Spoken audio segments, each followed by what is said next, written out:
ఈరోజు శ్రావణ మాసంలో first Friday. నేను అమ్మవారికి ఏం ప్రసాదం చేస్తున్నానంటే చూసారు, రవ్వ కేసరి చేస్తున్నాను. ఇక్కడ వాటర్ బాయిల్ అవుతున్నాయి. ఆల్రెడీ ఇవన్నీ ఫ్రై చేసి పెట్టేస్తున్నాను.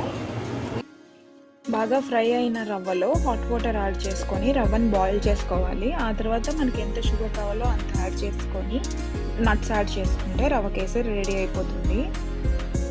అమ్మవారికి ప్రసాదం రెడీ అయిపోయింది. ఇది రవ్వ కేసరి. ఇది అమ్మవారికి పెట్టి మనం పూజ చేసుకుంటాం.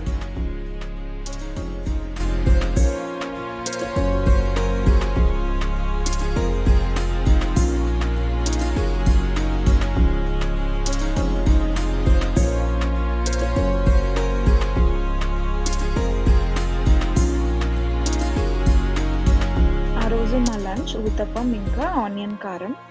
అంతే ఈ వీడియో.